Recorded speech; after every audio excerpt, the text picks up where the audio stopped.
Hello dear viewers.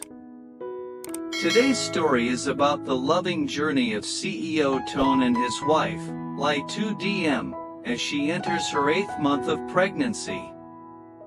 Despite the challenges of morning sickness, she is lovingly cared for by her family. Their deep family bond, sharing, and love give them the strength to overcome every obstacle as they await the joyful arrival of their baby boy. If you enjoy this story, don't forget to subscribe to the channel to follow the upcoming episodes. Thank you all for watching and being with us.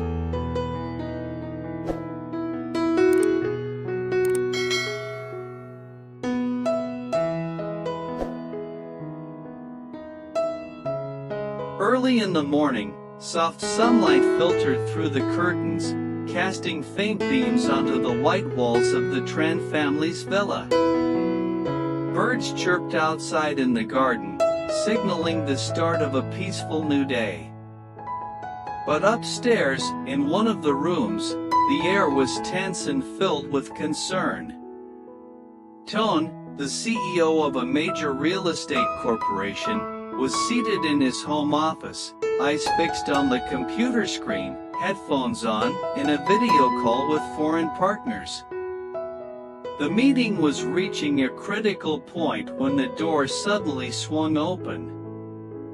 His older sister, a sharp, energetic woman, stepped in with a panicked expression. "Toan, Diem is throwing up again. She hasn't been able to eat anything and looks so pale." Toan immediately took off his headset, not even bothering to apologize to his partners, and rushed up the stairs. His footsteps echoed loudly down the hallway. He opened the bedroom door, and his heart clenched at the sight before him. Ly Tu Diem, his wife, 8 months pregnant, lay curled up on the bed, holding her belly, her face pale and covered in sweat. "Are you okay? Is there any pain? Are you having contractions?" he asked quickly, sitting gently beside her, wiping her forehead with a soft cloth. Diem shook her head weakly, her voice hoarse. "I'm okay, just nauseous. I haven't kept anything down since morning."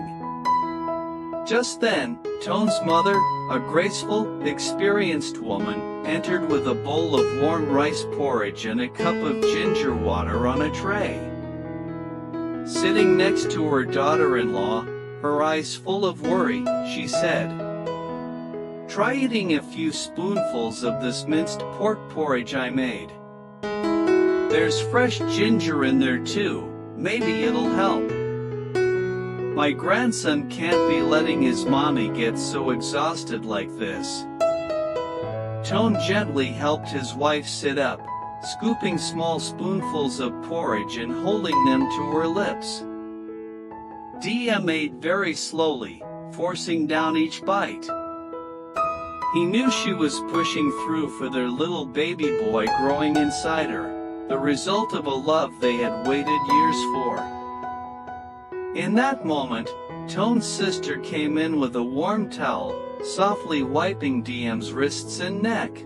The room filled with a quiet warmth.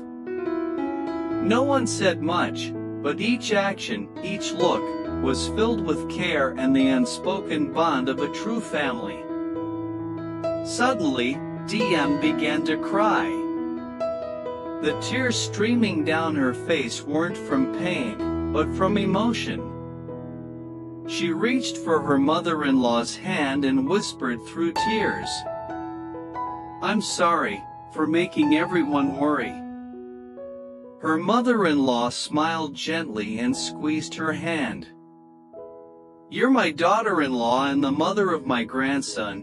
Taking care of you is something I'll gladly do for the rest of my life." Toan stayed silent, but his gaze toward his wife spoke volumes. In his eyes was a promise carved into his heart, No matter what happens, he would always be the first person by her side, protecting her and their son with everything he had.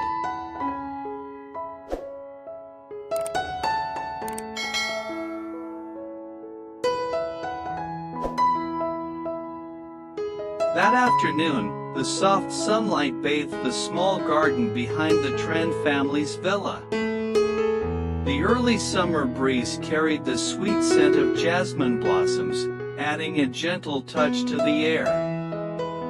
Inside the kitchen, the atmosphere was livelier than usual. Gone were the sounds of keyboards clacking or phones ringing like in Toan's corporate world.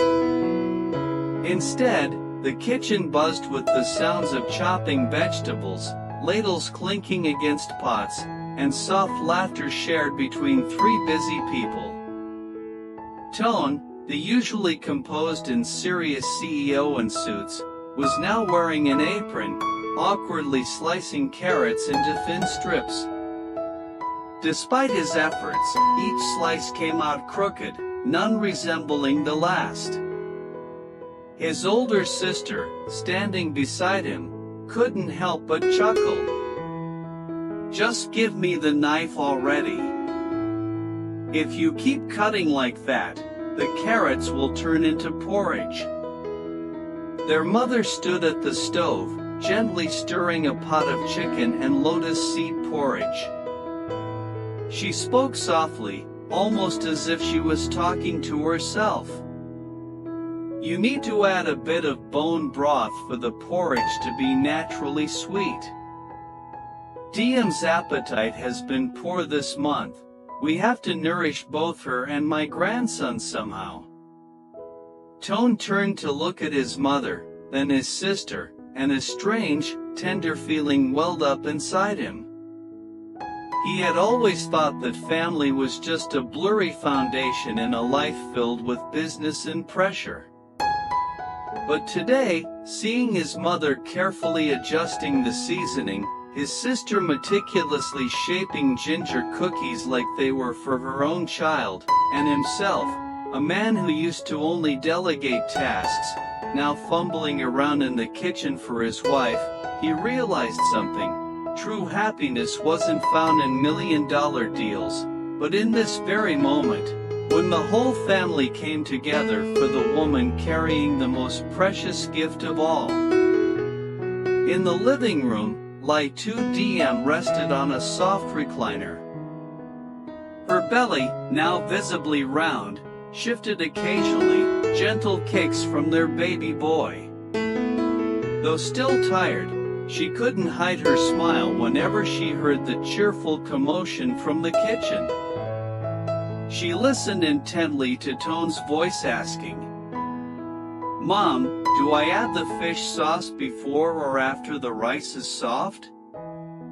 His mother replied, half serious, half amused, "You add love first.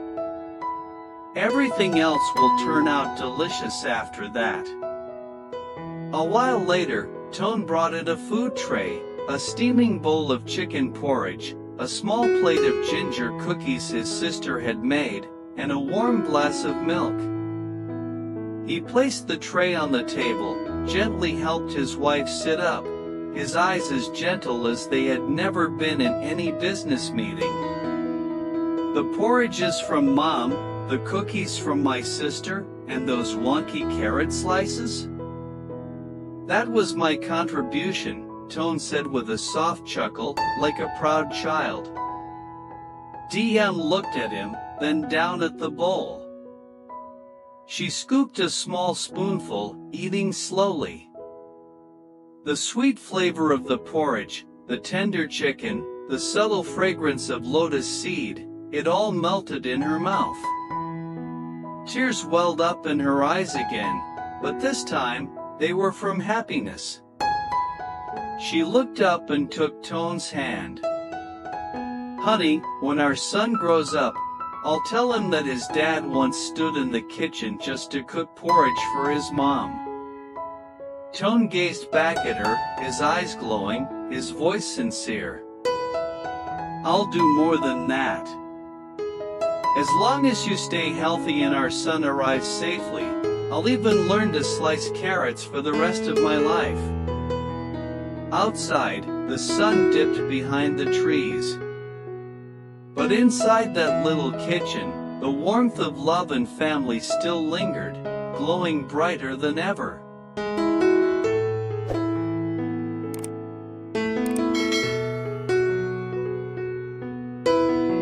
It was late at night. The Tran family villa was wrapped in silence, broken only by the ticking of the clock and the soft rustling of leaves as the wind whispered gently through the trees. Toan's mother had gone to bed, his sister had turned off her lights. The house was asleep except for Toan. Carefully, he helped Tu Diem sit up. She had just recovered from a mild cramp caused by the baby shifting inside her. Though the pain had eased, her face still bore traces of fatigue. Toan wrapped a light shawl around her shoulders and gently carried her out to the veranda to catch some fresh air. The night was cool and tender, as if nature itself was trying to comfort them, knowing they were about to enter a whole new world of parenthood. A full moon hung gently in the sky, casting a pale silver light over the garden. That light bathed Diem's face, revealing not just exhaustion, but a serene radiance. She leaned into her husband, their fingers interlaced, while his other hand rested gently on her belly, the very place their baby boy had just softly kicked. Diem tilted her head toward the sky and asked softly, "Do you think he'll look like you?" Toan smiled, giving her hand a light squeeze as his eyes stayed fixed on the moon. "I hope he looks like you, strong, gentle, and full of love." Her eyes welled with tears at his answer. She rested her head on his shoulder, voice just a whisper. "When I was throwing up earlier, I really thought I'd collapse. I felt so weak. But then, I heard your voice calling me. I saw your mom wiping my sweat. I saw your sister bringing me lemon water, rubbing my hands, and in that moment, I knew I wasn't alone. I was loved, truly loved." Toan turned and wrapped his arms around her. He didn't answer right away. When he finally spoke, his voice was low and warm, like a lullaby in the night. "This family will always be your shelter, for you and our son. No matter how many storms come tomorrow, if you ever look back, I'll be standing right here." Diem didn't respond. She simply nodded and closed her eyes. In that silence, her heart beat in rhythm with the man beside her, not just her husband, but her home, her strength, and her constant anchor in this journey into motherhood. Their baby moved again. A gentle kick that made Toan smile. He leaned down and placed a kiss on her belly, whispering, "Hello, son. Daddy's waiting for you every single day." The breeze carried the scent of fresh leaves, brushing past the garden like a secret blessing. Everything was still, as if the world had paused to make space for this one precious moment between a father-to-be, a mother-to-be, and the child growing quietly between them. Diem opened her eyes and looked at her husband. Her gaze was calm, filled with a peace deeper than words.